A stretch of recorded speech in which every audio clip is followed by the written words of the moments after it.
See that one stroke of white with the yellow in it? It really sings.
Más blanco.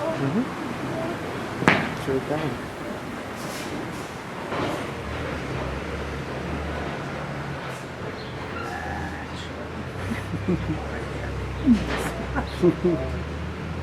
Por eso me lo puse porque ya no tiene espacio. No está-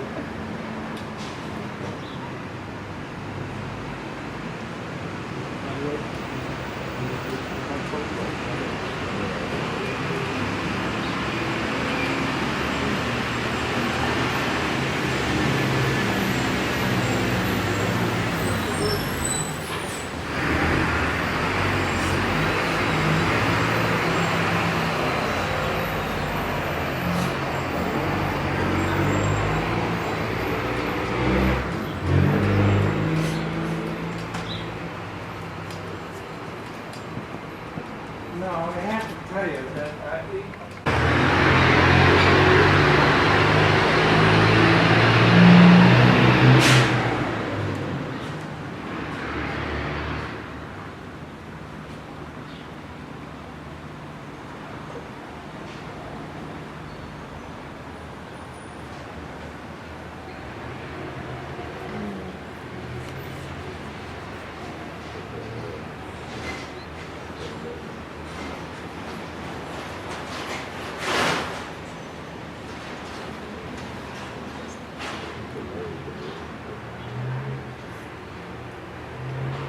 now what they have something called a maul stick.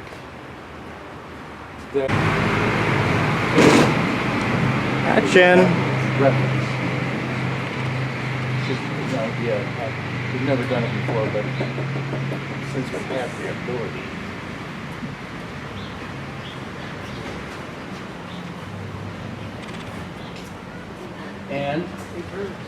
And to start, I draw with purple. And we're going to cover our No le pusieron el canvas with purple. Javier. No le puso aquí o le pongo en uno en este, así como está, ¿no? Para que no lo vea. Está bien. You can use the whole thing. Right there. You can Or use You one can of put it the up heads. there, it's gonna be, yeah, move those and then put hers there. So that reach. Okay, so now what we have, and I'm gonna do this first, and then you get to do it. And it's pretty much basic. I'm gonna cover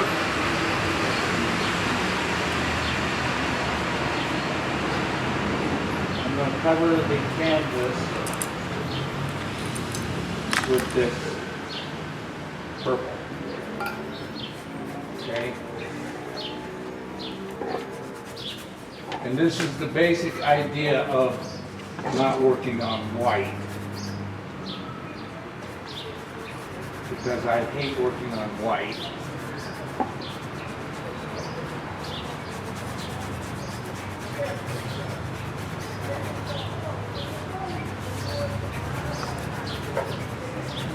And that's why we have, that's why we put the oil on there that's already on there, just to make it spread a little easier.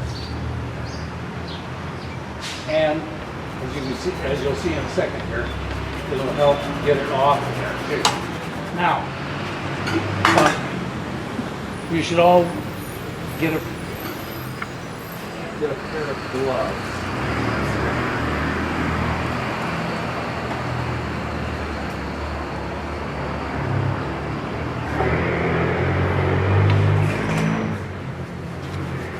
Pair of gloves will keep your hands from burning.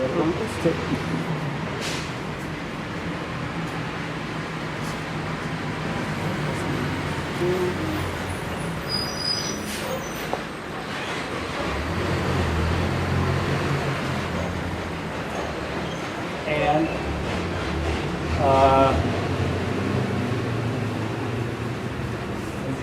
feel terrible because I told everybody that everything was included, and I should have said bring an apron. And I actually have enough aprons. I could have brought aprons too. Anyway.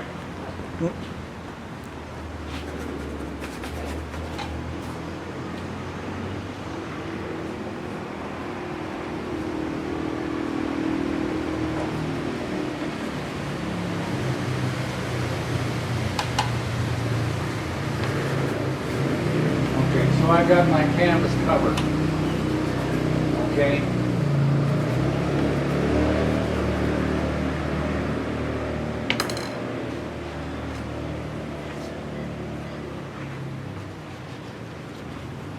Now, the photograph that we have is the same as, and I'm using a little bit larger canvas, okay, but they're at the same proportion. So.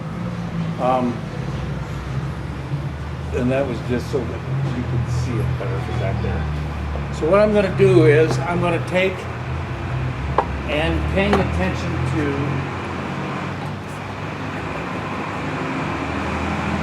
paper towel. I'm gonna take care of And paying attention to, now what I'm paying attention to right now is the skyline. Where it comes on the picture. So up here it's like over halfway up the picture, and then it comes down and it goes to about halfway. So it's up over halfway, down to halfway. So this is over halfway here, and then all of a sudden there we have the church, and I'm not drawing the church right now. And then it goes down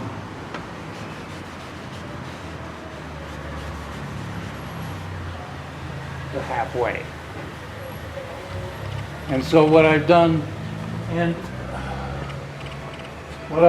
I picked out the composition that we've already got in the photograph, all right? Composition is another thing. It'll come to you in your sleep. You'll wake up one day and say, oh shit, that's what I was talking about. But composition is a way of looking at things that is different from the way people expect to see it, you know. If you're gonna try and make your painting pleasing to the eye, you want people to see something that they're not expecting to see. A little different. And with me, it's a little tough because I've painted 10,000 paintings. And so it's a little tough to get, to be spontaneous in that aspect of composition. And in fact, I've sort of fallen into a lifetime rut of painting the way I paint. It's my style. People say they can tell my paintings from a mile away. Well, it's a rut. It's my rut. But anyway, so now what I've done there is I've decided that I'm actually a little too far over here.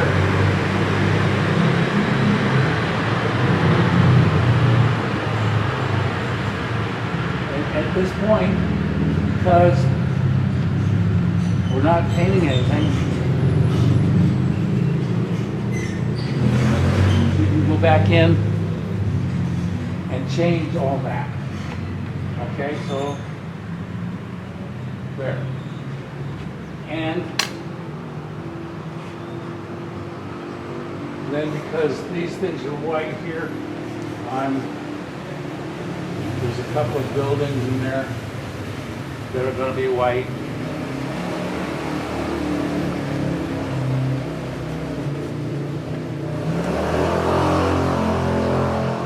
And so what I have here is my composition. And now I'm going to go back in and start to draw into this composition, because this is the way it's going to be.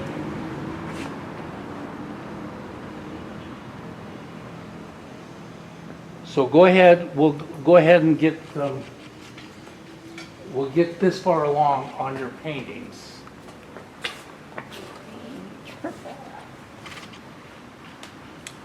So purple. Violet. Right there by there. Yeah. Ultra green. Esta. Okay, there.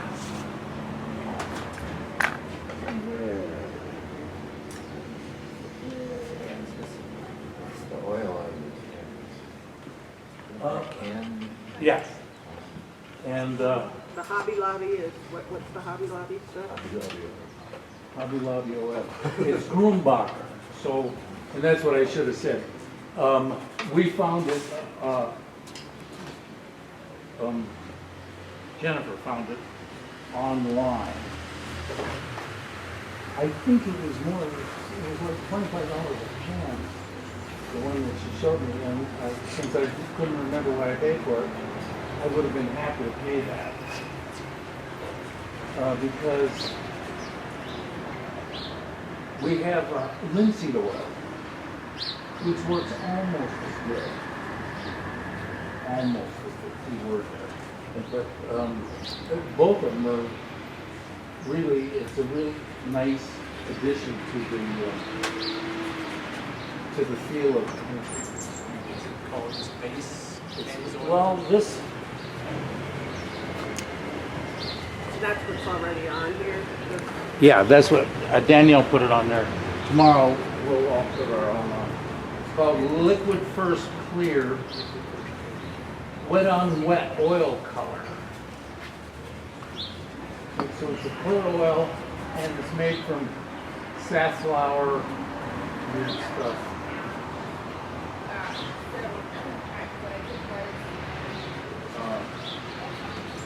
It dries slowly, it says. Allow 1 to 2 weeks, but it actually dries within. A day or two. But you have that same trouble always with oil, anyway.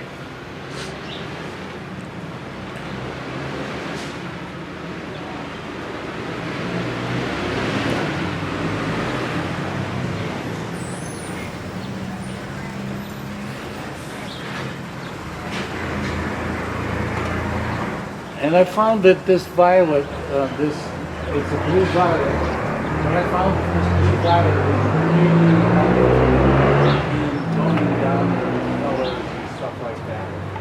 Are you using liquid as well?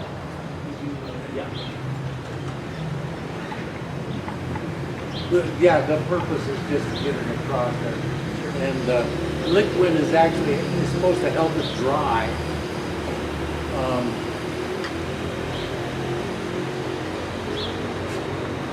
But it also helps to spread it.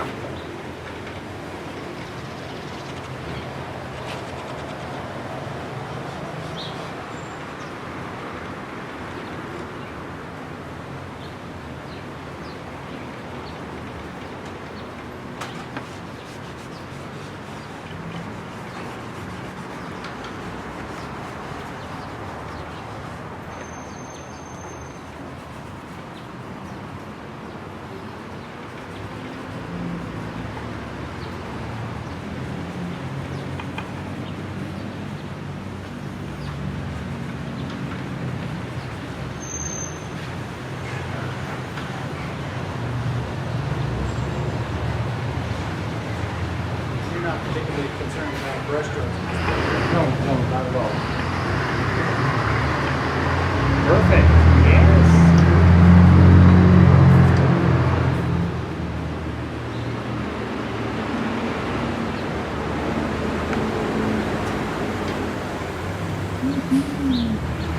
Nice. I can tell you're going to have fun.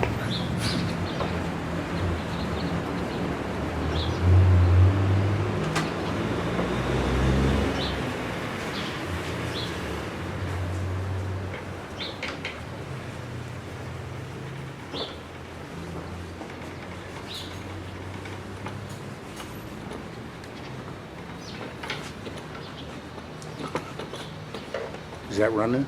Yes.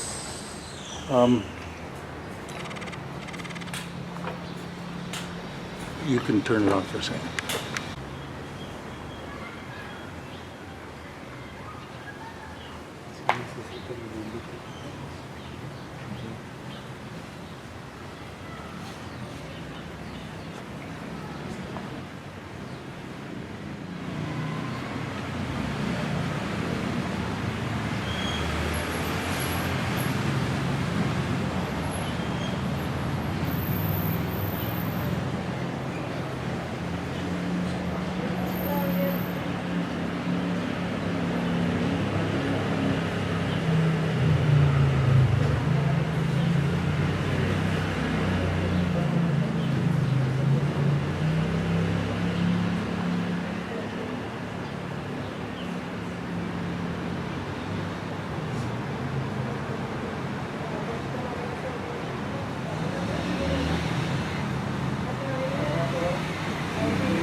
Now what I'm doing right now is just putting in some white highlights, just barely touching in white highlights,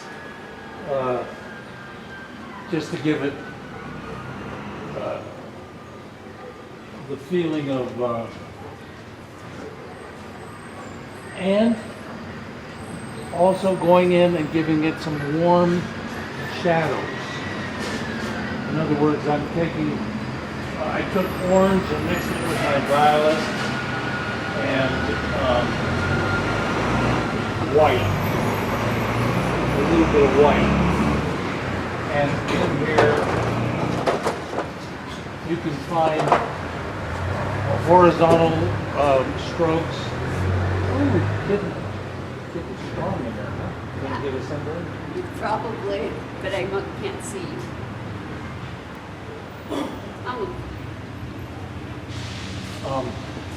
You want them? Yes. Well, there's all kinds of different. Ask Van Gogh. He did it like. I always kind of do it like this. Are they painted like that? Are they painted like that? You know, Starry Night. No sé si está bien. Starry Night.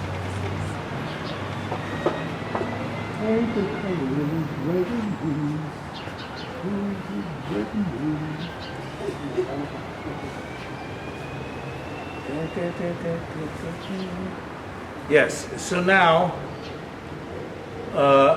what we'll do is go in and find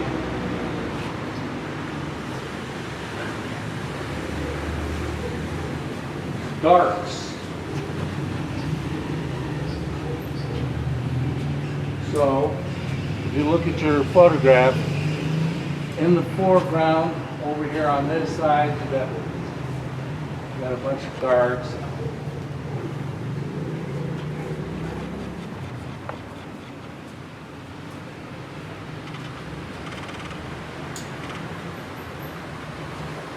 And they're just, all we're worried about is the darks. We don't care if they're trees or what they are. All we're looking at is just dark areas in the photograph.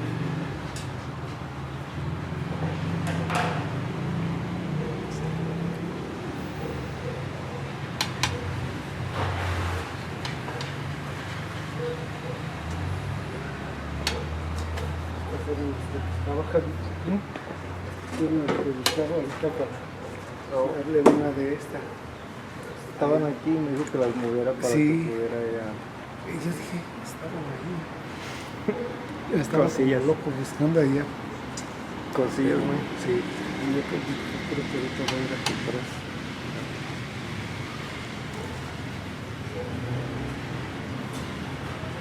Es que no cabe bien ahí. Es por el caballito. Está muy pequeña. Está muy chiquito.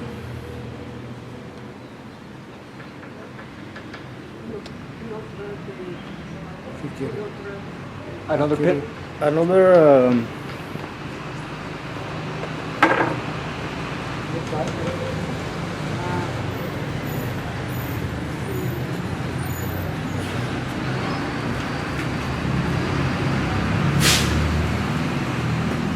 ¿Se So zafó, where you see- Javier? Where you see the darks, I didn't paint anything, I just put in dark paint. Where I saw dark shadows in the photograph, I put in dark paint. And did you mix that dark blue with the purple or? I did, I mixed the purple? carmine, Carmine. the carmine and the Prussian blue, and then I threw in a little violet too, but the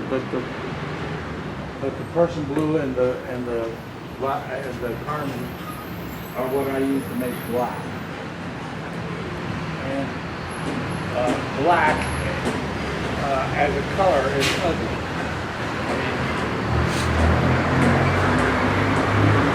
So, and I don't know any artists that use black, but I recommend not using it.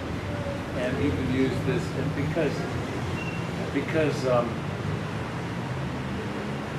this is so much prettier than black.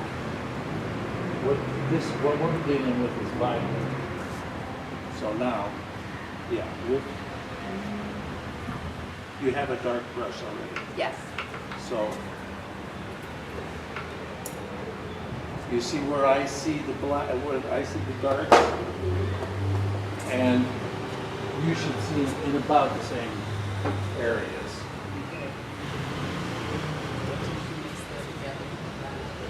Okay, and it's this one and this one.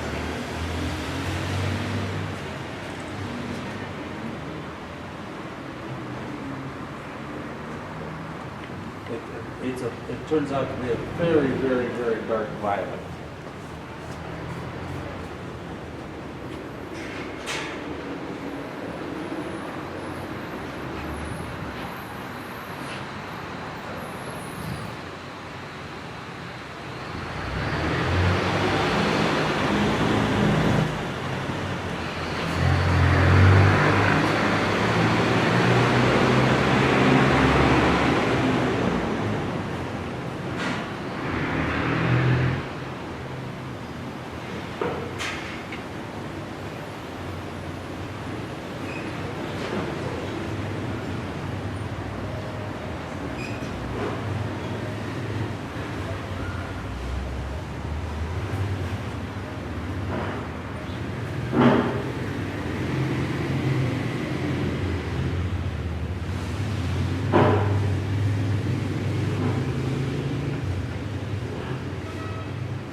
always like to make it just a dab of deep yellow.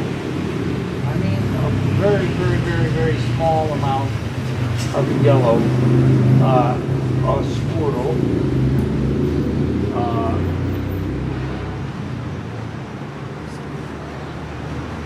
Just, and I mean, so little that you can hardly see it. Actually, just to make white look like there's sunlight on it.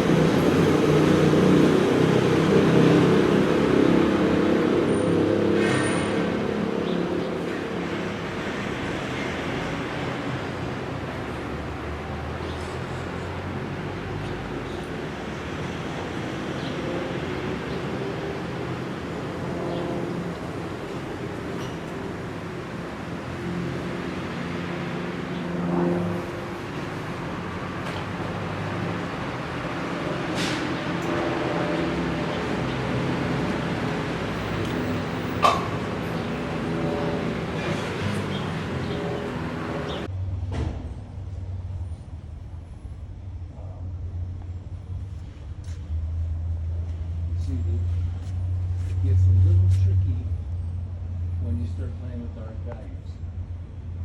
But the dark value, when you come up, that light is too light, that dark.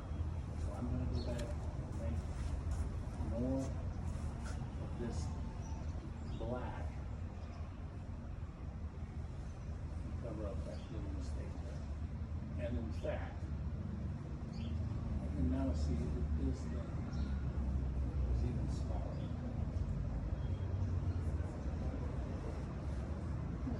Right. Fine gradations of shade there. I can't do the wall.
I'll fool you. I use that violet.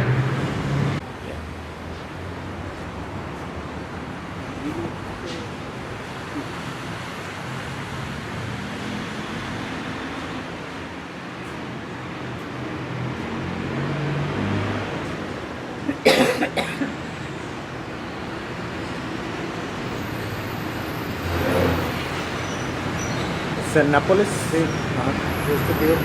Ya no traen, bueno.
Nadie.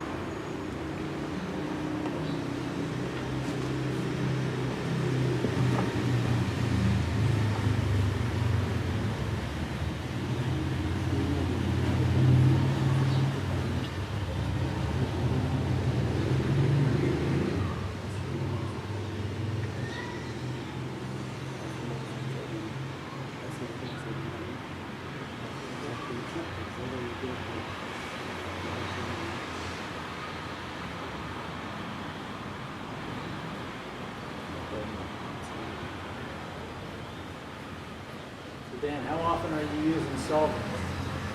I don't use solvent, cause I have, I'm gonna say, what you can do here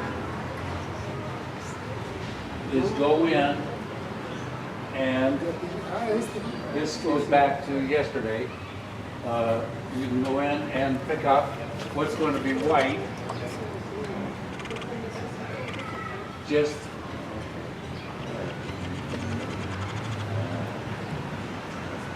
so you know it's going to fit.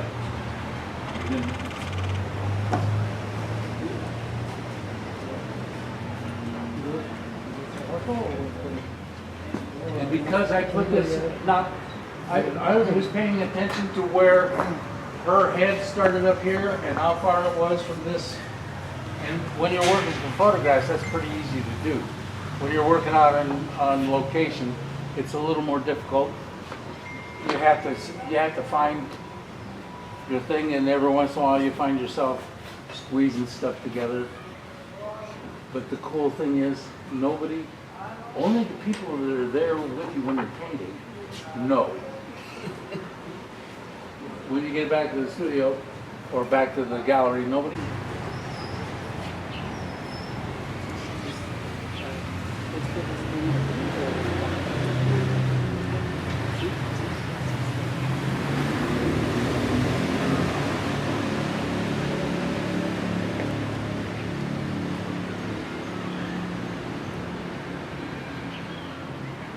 And then later here, what I'm doing now is I'm just I'm finding grays.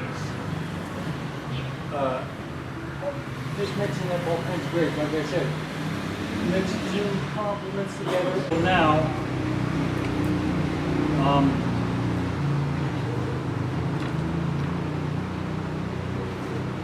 the white of those buildings, there's very little that is actually white there, but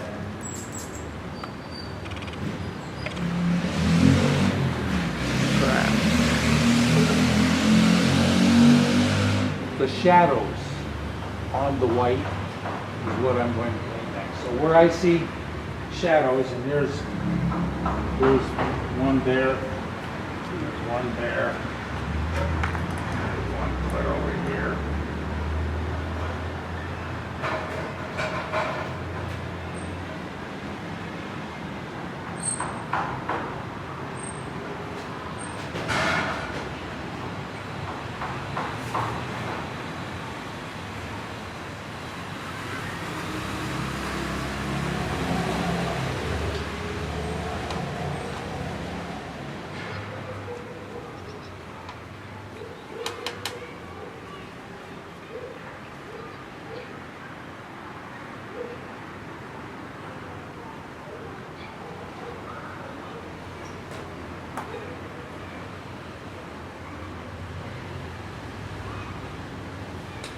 And I see white shining through the trees down here. But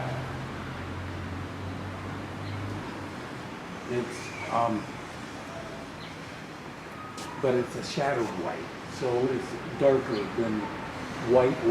But what you do is, and this is the whole trick. Painting is all so much value. You know, value goes from white, which would be 10 or a 1, whichever way you want to go with your value. But white would be above the 10, and black would be below the 1. So you have 10 levels of, this is the way I was taught, you have 10 levels of value that the human eye can discern. So, and there are more than that, of course, but the 10 values are the ones that we're really concerned about as painters in this stage of the game are just about 4 values. Your highlights, your middle tones, 2 or 3 middle tones in the darks. If you start later on in life, you'll be able to go, oh yeah, that looks a lot better, a little darker, and you'll know how important values are. Right now, understanding values is something. I tell you what, I remember the class where the instructor explained values, and he sent us home with an assignment, take a photograph like this, and just change the colors, but keep the values the same as the photograph. And I did it. I did a painting of Leon Russell playing his piano. I'm singing like this with the top hat on because he was my favorite singer at the time. And I changed all the colors. I looked terrible. I took it into class and they said, "Oh wow, that's great." I didn't understand it. I go, "Oh, that's great." But somewhere down the line, years later, a couple of years, 2 or 3 years later, all of a sudden it flipped. I said, oh my God, that's what he was talking about. So, and that was like one of those things that go, oh wow, that makes so much sense.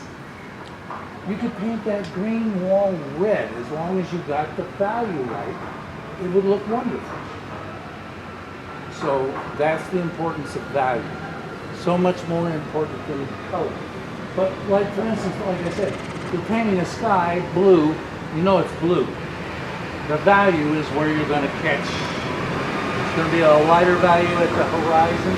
There'll be a deeper value at the up into the sky.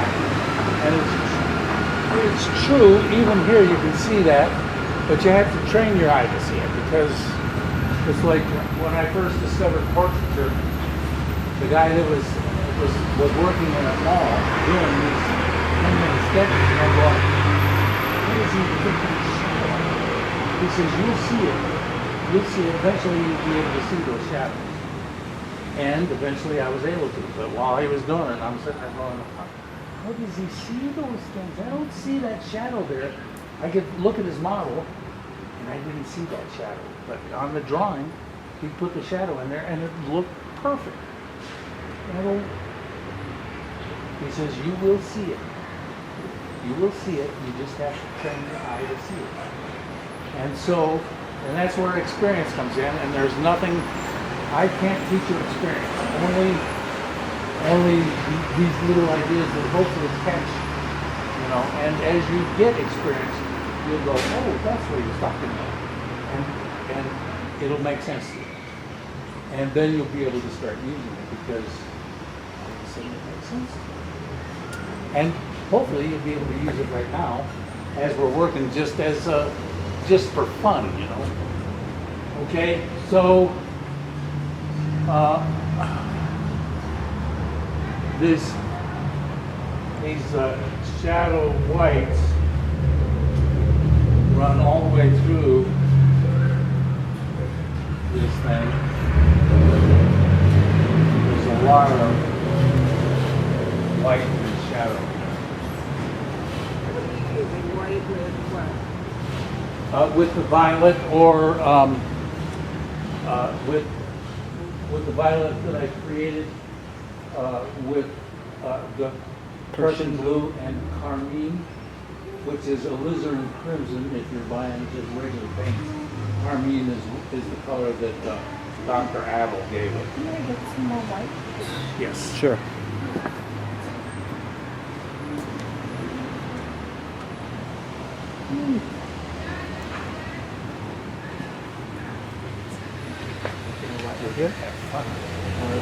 Okay, so now and you'll be able to go back in here and do more of this as you go along. But now in the shadows. Is that it? No? No white?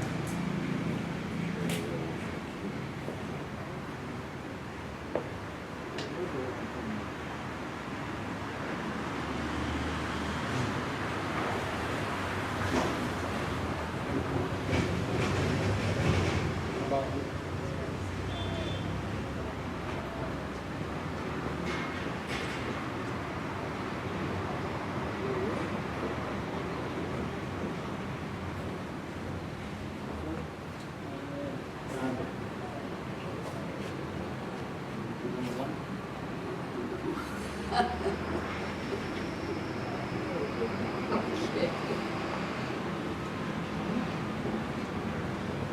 How about you?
In with the violet, and then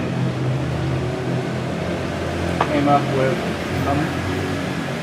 a middle tone by mixing in a little bit of white on that.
Now, if you're gonna be doing like detail stuff, for instance, and the only real details we have on this, in this painting, I would say the only details we have in this painting are the little windows. I don't expect to paint windows. And the tower,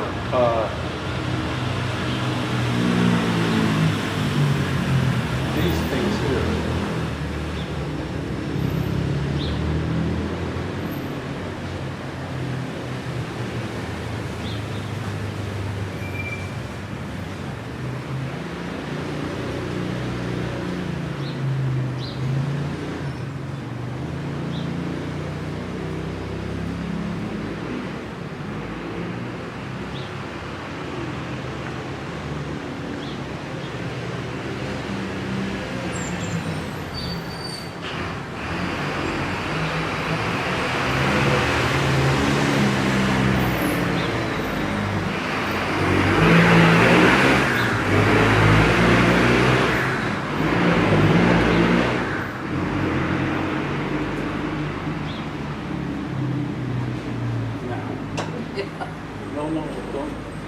No need to, yeah,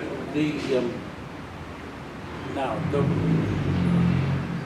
the reds, which are there, need to be toned down a little bit. So the color,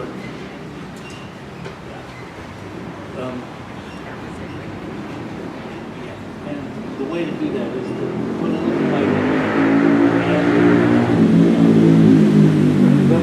the thing about, and with the first class, when I advertised, I said, discover the wonderful world of 2,000 grays, 20,000, I think it was 20,000 grays, because there are that many grays.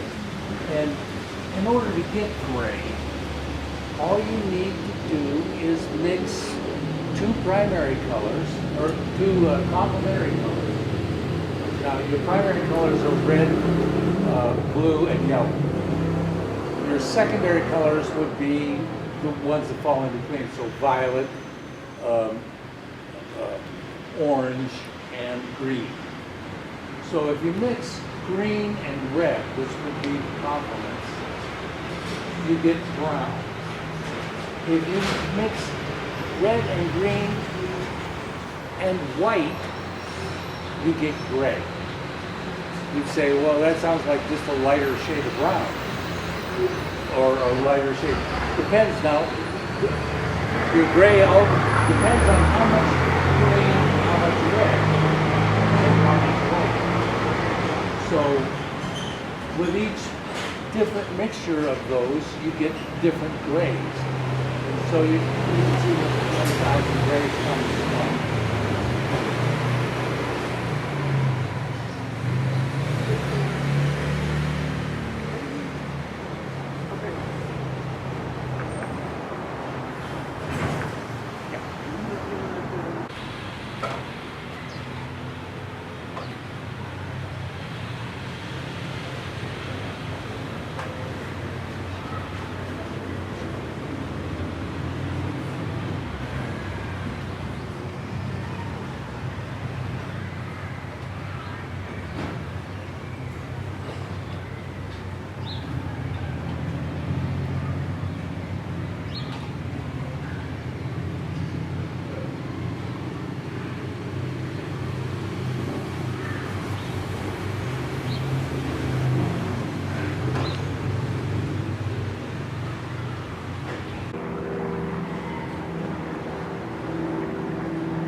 See, now, I'm not painting buildings in here, although I am painting buildings.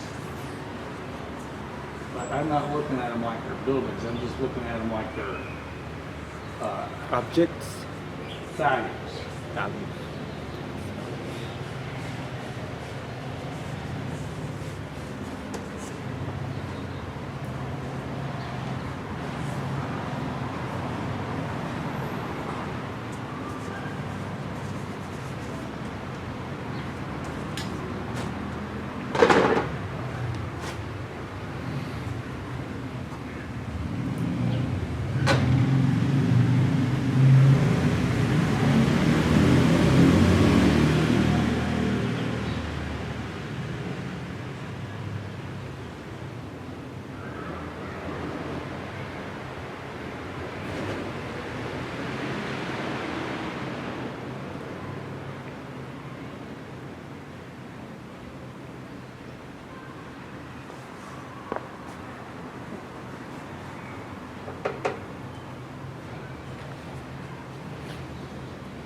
doing another one? I might work on that again. But Okay, I'm gonna put it inside for right now. Yeah, when you Okay. need it, we'll get it for you. start. Yeah. And I didn't do that, I should have. But this is an incidental one, this one down there. It is not all that important to the painting, but it'll be neat in the end. When you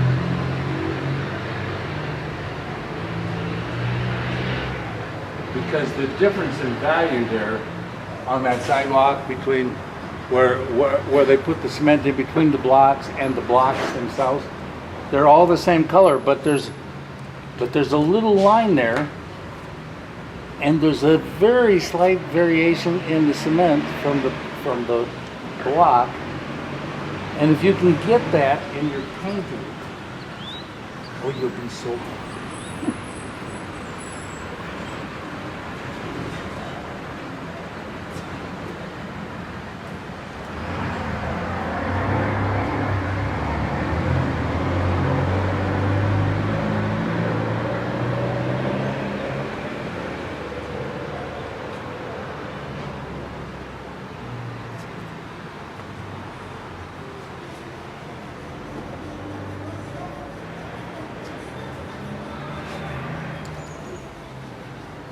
And there.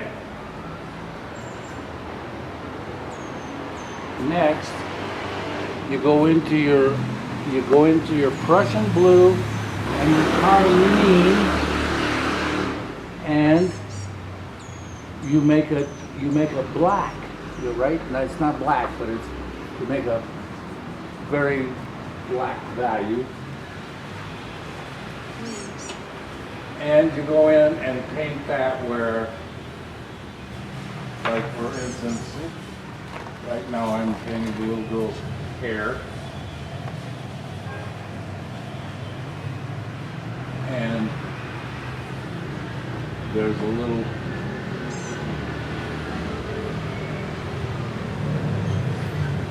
you got a towel, and then hand.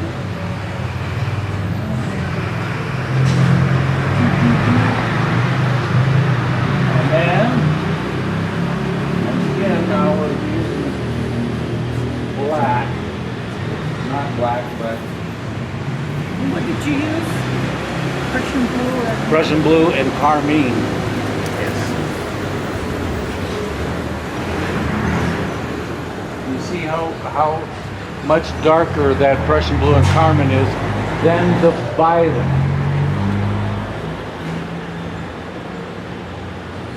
And by putting that in, I can see where I had just a touch of this. Her arm goes in there.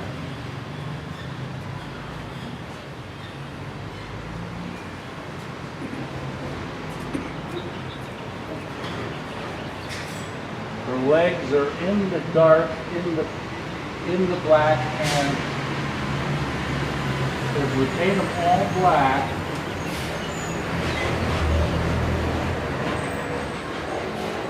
when we start to paint from the negative, right now we're painting in the positive. When we start to paint from the negative, we'll be able to pick those legs out with just one stroke of paint.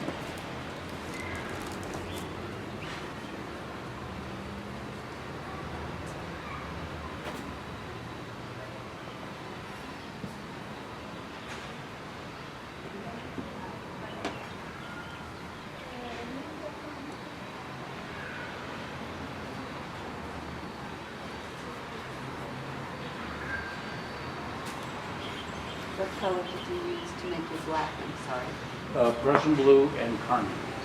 This is this one and this one.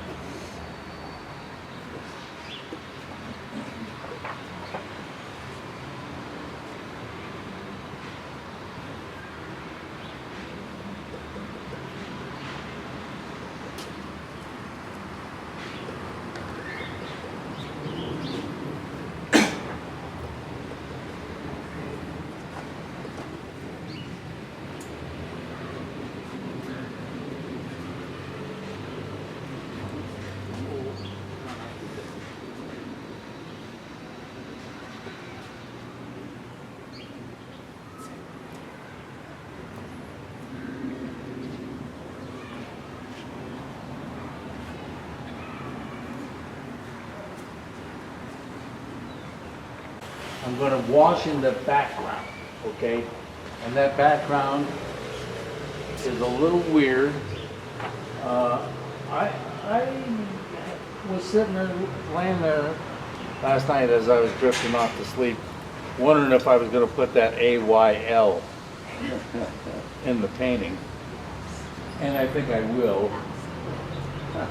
But Hello, Kitty.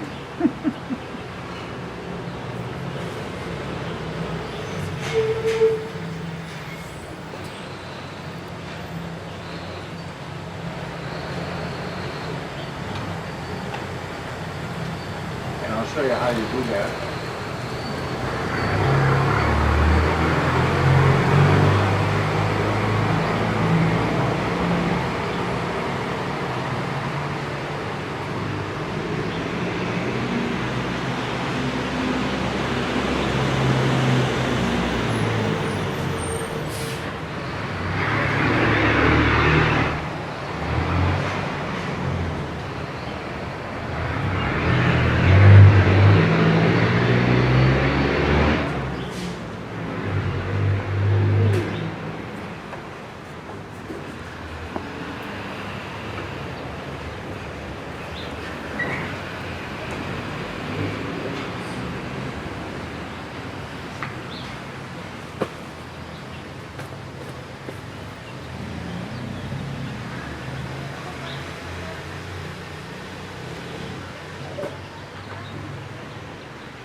Now for that, once again, I like to paint by value.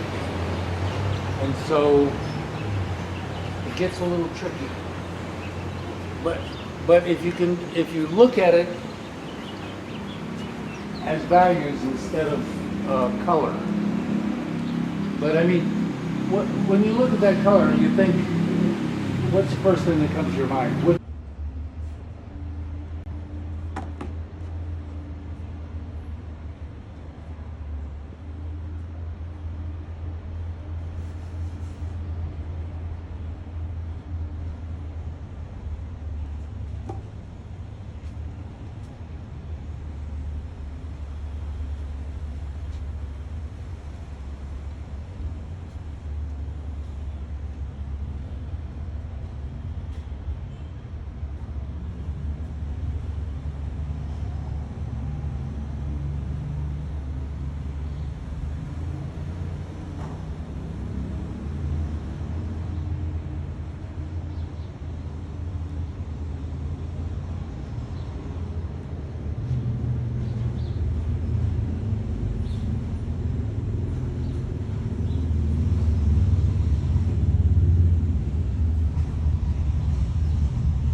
Now, put in her face. I'm not gonna put in her face. I'm just gonna put in this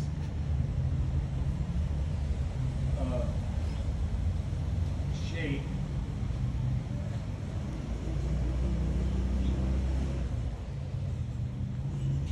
Like so. It's just a shape. I don't want it to be too big. As you can see, her bangs are pretty serious.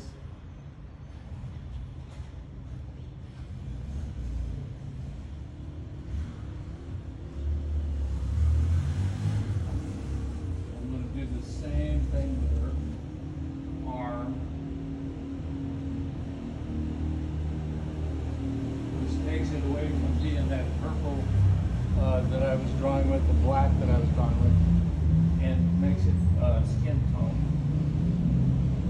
I'm using burnt sienna for this as a base, which is this one here.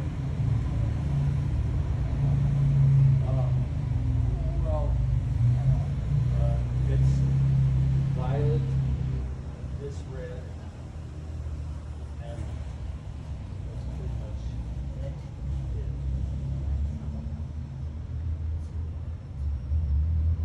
More black.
Now, value is the most important thing. You have to keep that in mind.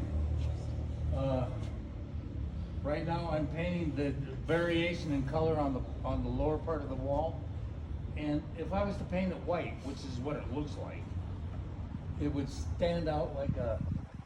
It just wouldn't work, right? So we have to tone it way down. The value, I mean, even if you use white,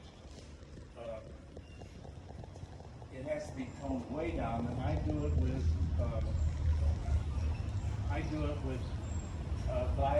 the violet and the yellow, and the white, which makes it a gray, and it basically is a gray.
it's more violet, violeta.